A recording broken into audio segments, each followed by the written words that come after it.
trust in clinical trials is not built in consent forms. It begins much earlier, when patients feel heard, respected, and treated as partners rather than subjects. We're Sciana Cohort 7, Miridul Agrawal, Raquel Correa, Judith Dios, Claudia Schade, and Andreas Welker. In our Trust Challenge, we are exploring how to rebuild trust in health communication and improve access to clinical research. Today, we speak with Judith Safford, patient leader, research partner, and advocate for patient-centered research, about what happens when patients are not listened to, why clinical trials can feel like hope, risk, or even experimentation, and how research could change if patients helped shape the questions from the very beginning. We're asking, what would it take to move from recruiting patients into research to building research with patients, with trust, fairness, and lived experience at the center? Before we start, could you briefly tell us about your current role, what brought you into patient leadership and patient research partnership? Okay, so I had backache even as a school child and spent a lot of time in the sick bay, and it got worse when I was about 24, and I'd had phases of back pain and swollen ankles and strange things, but nobody found out what was wrong with me until I was kind of in my mid-50s or early 50s when I got so sick, I couldn't walk anymore, basically.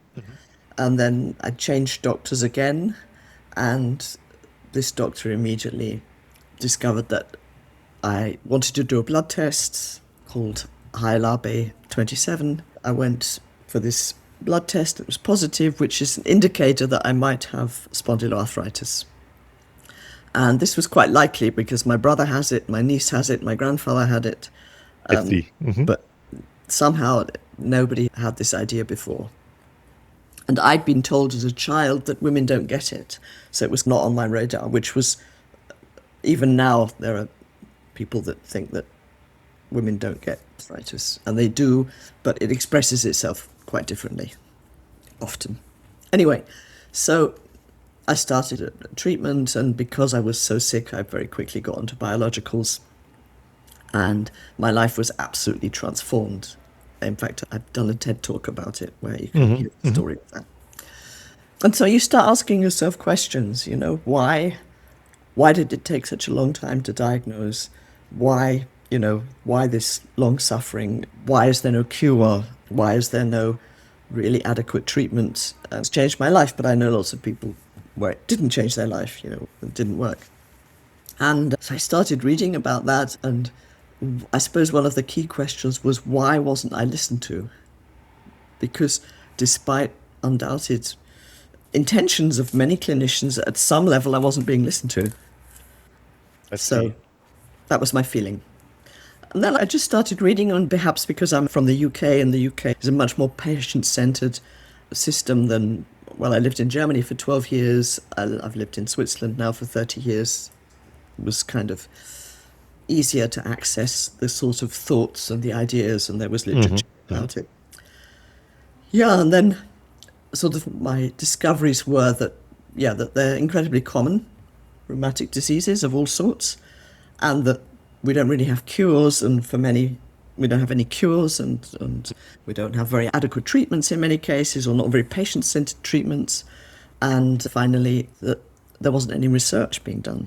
I mean, there's very well documented by the Bone and Joint Initiative in the USA, but it's the same everywhere. There's, in proportion to the social and patient costs of these. And then I discovered that the Swiss Rheumaliga is different from the Swiss Lungenliga or the Swiss Cancer Liga. They do nothing for research.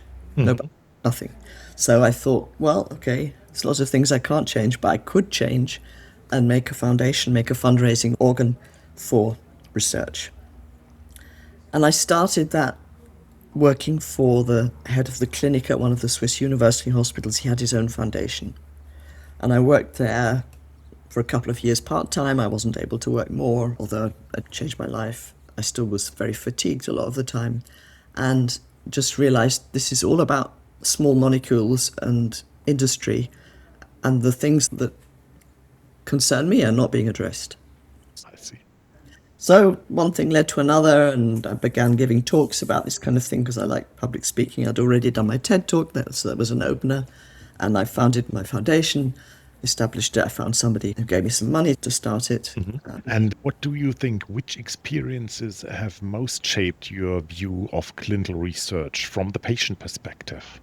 So I think this feeling of not being heard in my own journey, then the next thing is to see that, and I'm an economist, I look at resource allocation, and just to see that in healthcare in Germany and in Switzerland, the resources are allocated according to the preferences of university hospitals and clinicians, much more than the preferences of patients who would want more prevention, more rehab, more guidance on sort of lifestyle issues that affect health. The focus is on acute medicine and an outdated system, basically.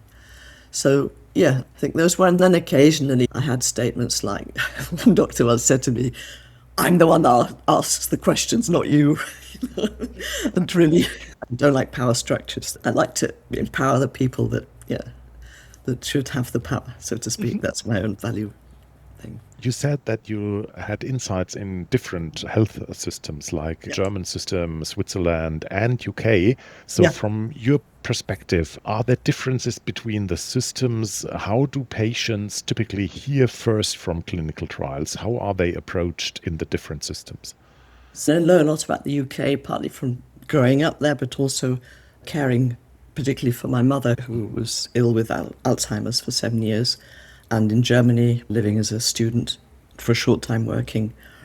But I was never asked to participate in a clinical trial. I know anecdotal stuff from the UK because I have a lot of other patient partners there. But I'm not sure if there are any particular differences. I mean, the whole system, if you have a fee-funded system like Switzerland and Germany, a lot of similarities.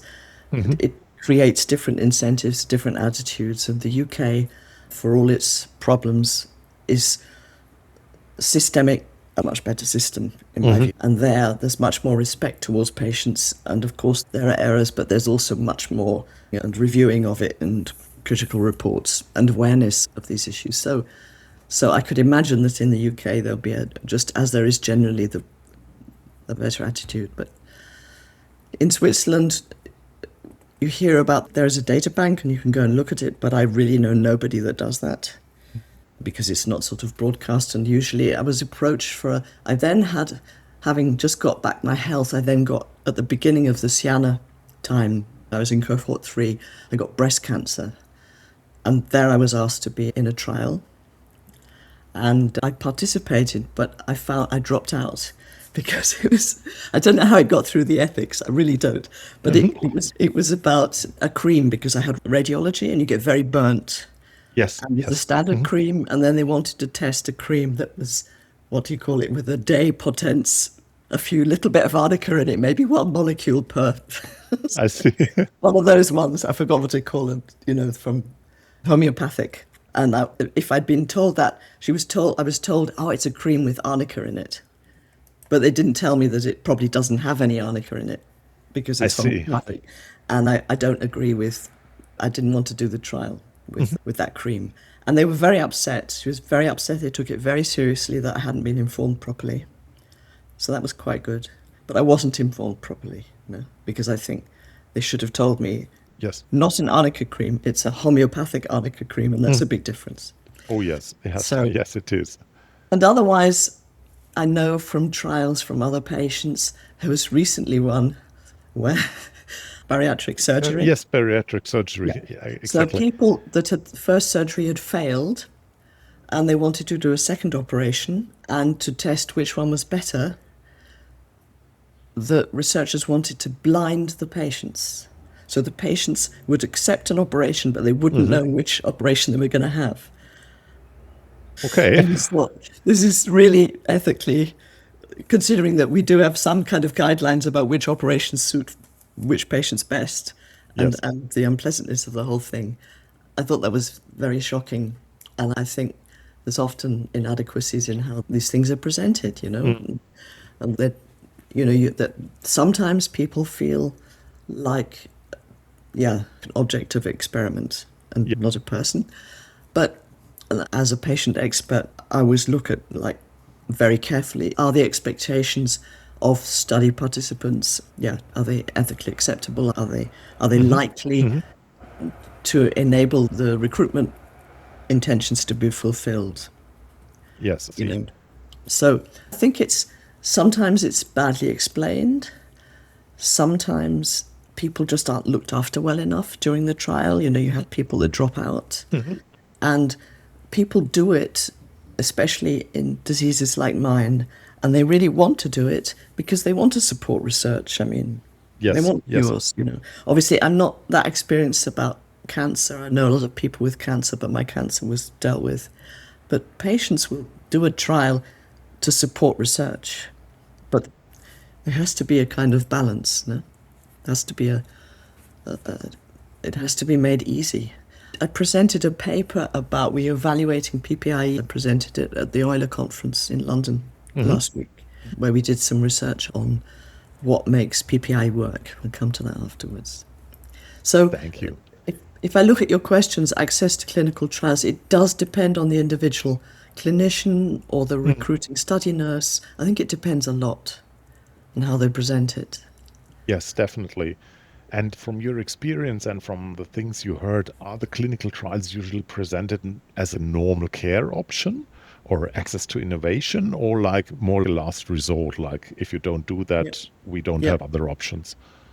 The last resort certainly exists, and I expect that patients will usually take that, or they will decide, let's go to palliative, or, that happens too. But the ones that I've been asked about, it's not been presented as a normal care option. It's been presented as access to innovation. And it's not always clear, because they're in treatment and lots of uncertainty. It's not always clear, I think, to patients that they might be in the control. I know that my brother was desperate and in a terrible state with his spondyloarthritis. They got him onto the Embrel study, but then he was in the control arm, so it didn't help him. And that people are then very disappointed and bitter, understandably, I think. So it's difficult. I think you really have to look after the people and say, as a reward, even better care and attention, and push the option about you're helping research. Because everybody wants to do that. Yes, definitely. And when you talked about your brother, did he tell you what the term clinical trial actually evoked for him? Like, how do patients recognize the term? Yeah. Is a trial more a hope or an uncertainty or risk? Or, as you said before, like being experimented on, like the guinea pig example?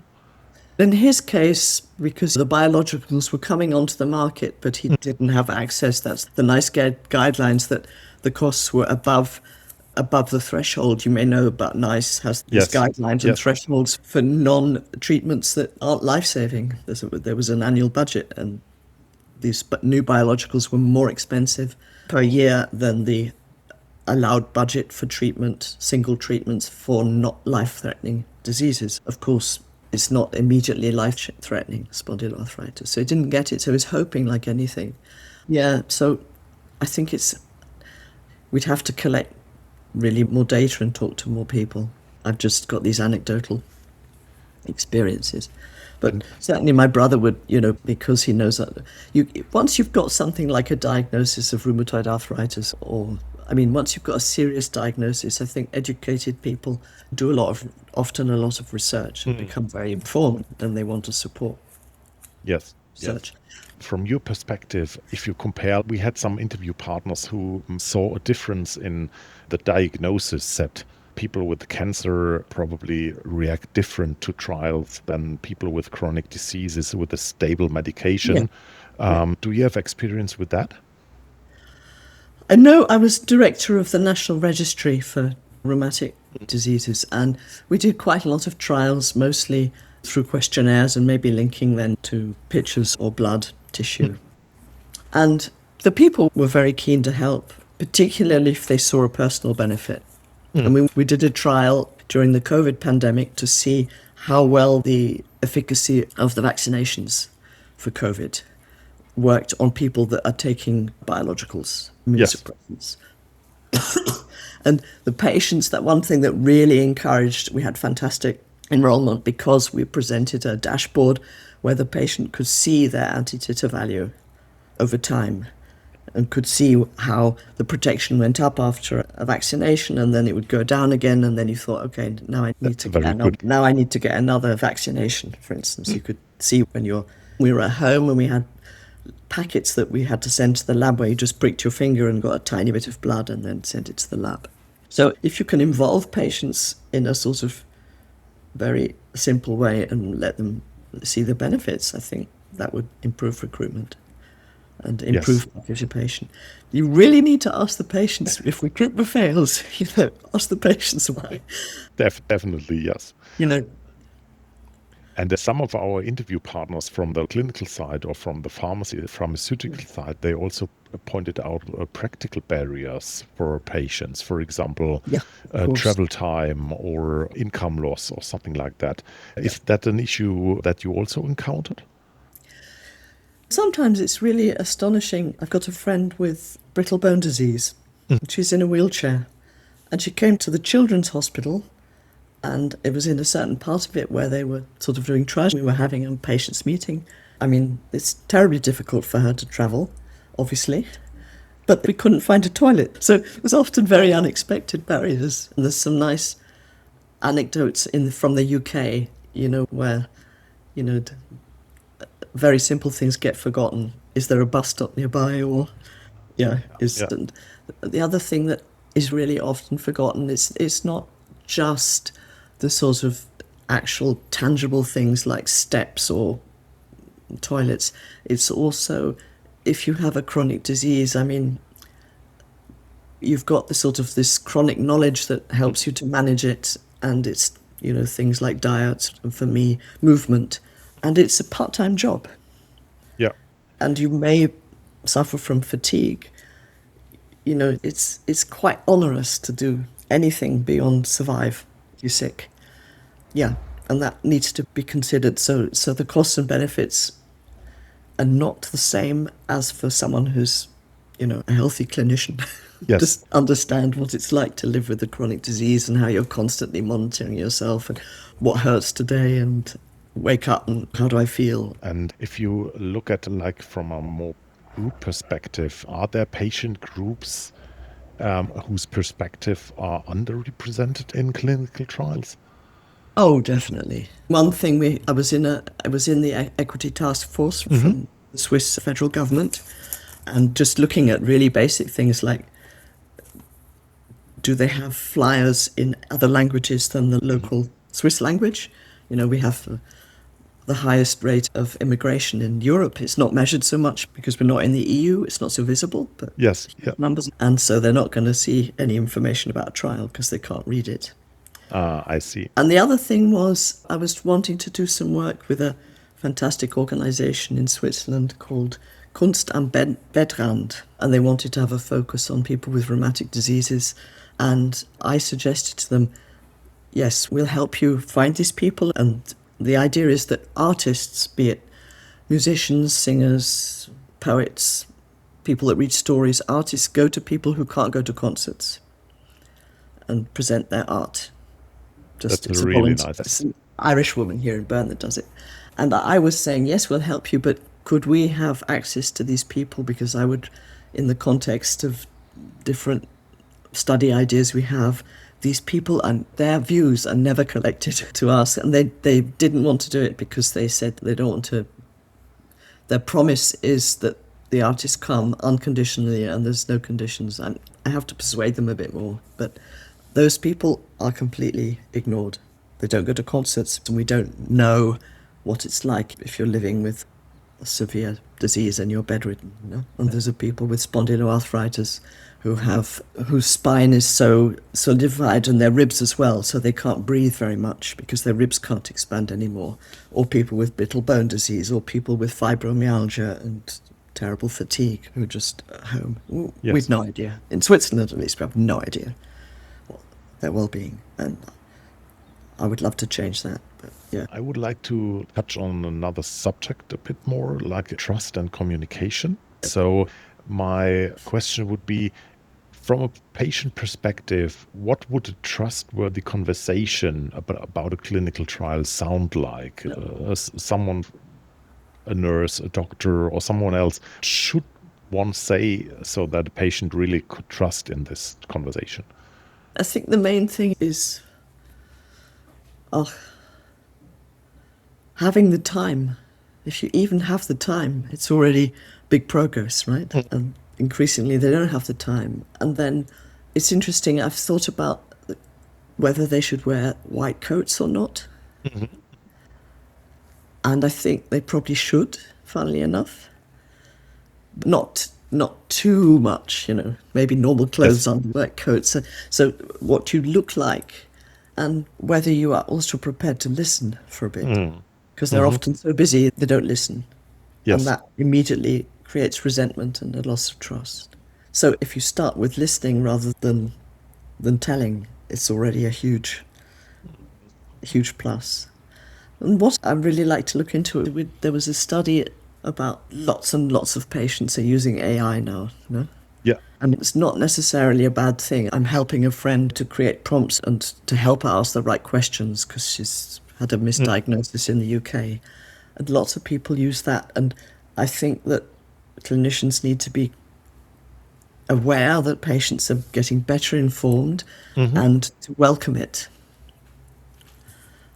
Even if you might have a slightly not so good feeling, but they may be getting absolute nonsense from Instagram or Facebook. Yes. But be aware that they are getting more informed. And unfortunately, sometimes it can be very useful for the doctor because the patient's thinking about their situation and thinking about what approaches and is a bit better informed.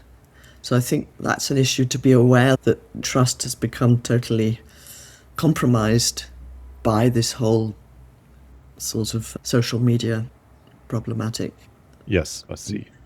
I think that's important. And are there public narratives around clinical trials, like stereotypes, for example, in media or politics or social media that influence on patients' willingness to consider clinical trials? I could imagine that it varies culturally. I could imagine that Germany, with their history, that there could be much more skepsis about it than there will be in the UK and Switzerland. But I don't think so. I've not seen, if I went now into Instagram and, looked for sort of narratives about clinical trials. Yes. I think that you could do much more in politics and hospital strategies to present themselves as research, but research that's connected to patients as partnership. There's potential. I think there's real potential if you want to recreate a narrative, and one of the potentials might be to say, yeah, we're doing research, but we need your help. But then you'd need to involve patients, not later on down the line, no? Sort of ask me, do you need a homeopathic, would you feel better if you had a homeopathic cream after radiology? or you have to involve them more from earlier and that. But I think you could create more of a narrative, but it would have to be, very clear, getting away from some of the sort of German historical narratives from the NS time, and really putting it in a different perspective and putting patients at the center. So you already mentioned it, the involvement of patients, or let's talk about patient organization. If you could change something, how should they ideally be involved in setting, for example, research agendas and not just for patient recruitment? I think involving patients in defining the research question is absolutely central. To engage patients, but also to ask the right research question. It's a complete waste of resources if the wrong question is asked. Yes. There's a very funny, not funny, but amusing paper you could Google. It's called Getting It Wrong Most of the Time, which studies some research questions with the primary and secondary outcomes in quite a lot of research projects on breast cancer and nephrology. And quite shocking how many, what patients thought of the primary and secondary outcomes and how relevant they were to their well-being. So, yes, I think ideally, and then if you can present, I've been in a study like this, and we had to recruit nearly 1,000 close others in intensive care, starting in August 2020. You could really show that patients were really involved right from the beginning. And then the patient partners were coaching the recruiting staff when they got problems and writing sort of guidelines and trying to make them aware of what the difficulties would be. So, yeah, that was an example of how if you involve patients, that it can really support recruitment. And the evidence, the sort of scientific, evidence-based proof that PPI works is very, very difficult to make tangible. It gives you kind of figures and where some results are there. Yeah, definitely. And if you could change whatever you liked in Switzerland, in the Swiss system, what would be the first changes that come to your mind? What, the whole system? Yeah, around clinical trials and patient involvement. If you had no boundaries, side or legislation side, what would be the first things that come to your mind that should be changed as soon as possible? I would create patient-led registries that decided what data to collect. That comes from my experience of running a registry. I would have patient-centered research. I mean, if the patient's supported by clinicians, because obviously there are lots of things they know and lots of things patients don't know. But if research was really decided and priorities, like priority setting partnerships like the JLA, this was really guiding funders and researchers rather than, we're always going to have industry. They're not social institutions. They're looking to make money. We're always going to have those research perspectives, but really to discover things, to have patients really leading a process is something I'm trying to do with my foundation. And it's very difficult to get funding at the moment. But this is what I would do. Yeah, at the moment you have maybe one or two patients in a commission, in a board, an advisor, or maybe you have an advisory board, but without any actual decision-making powers, so they can advise, but if it's ignored, it's often very tokenistic. I'm experiencing this all the time. Sort of, you're invited to open a conference, but they don't want to pay your train fare, and you're not invited to the gala dinner. Okay. So you don't want to pay anything, and yet a keynote speaker who's a clinician will be paid a lot of money. And this mentality. Yes, has to be. Definitely.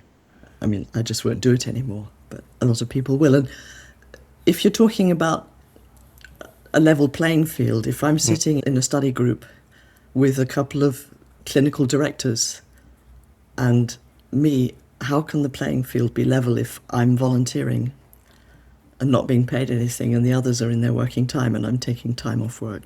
And from your perspective, when you look at our challenge, you also heard what we are trying to do. What should we not get wrong? So this is a study I co-led, see. the indicators for evaluating user research collaboration in health research. We've submitted a paper to Health Expectations and got very nice reviews. They still haven't published it, so some of it I can keep secret. But here is what makes collaboration work. And this is a Delphi study. And so the structural foundations, so, you have a job description, a task description, you're asked when you can commit, and you have the support.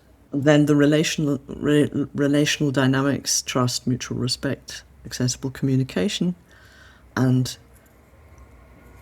a meaningful impact if people feel that it's helped them in some ways. This is about the study I mentioned with the people in intensive care. It's about providing a family, what do they call it in English? Like a family nurse, a nurse who was supporting the close others, the immediate partner or parents or children of a person who's very seriously ill in intensive care.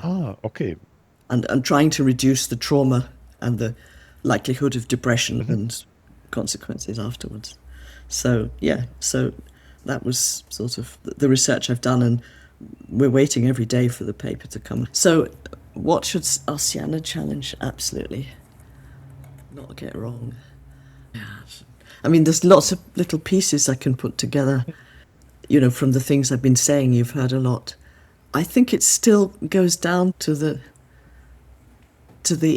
empowerment question and not making a patient feel like an object.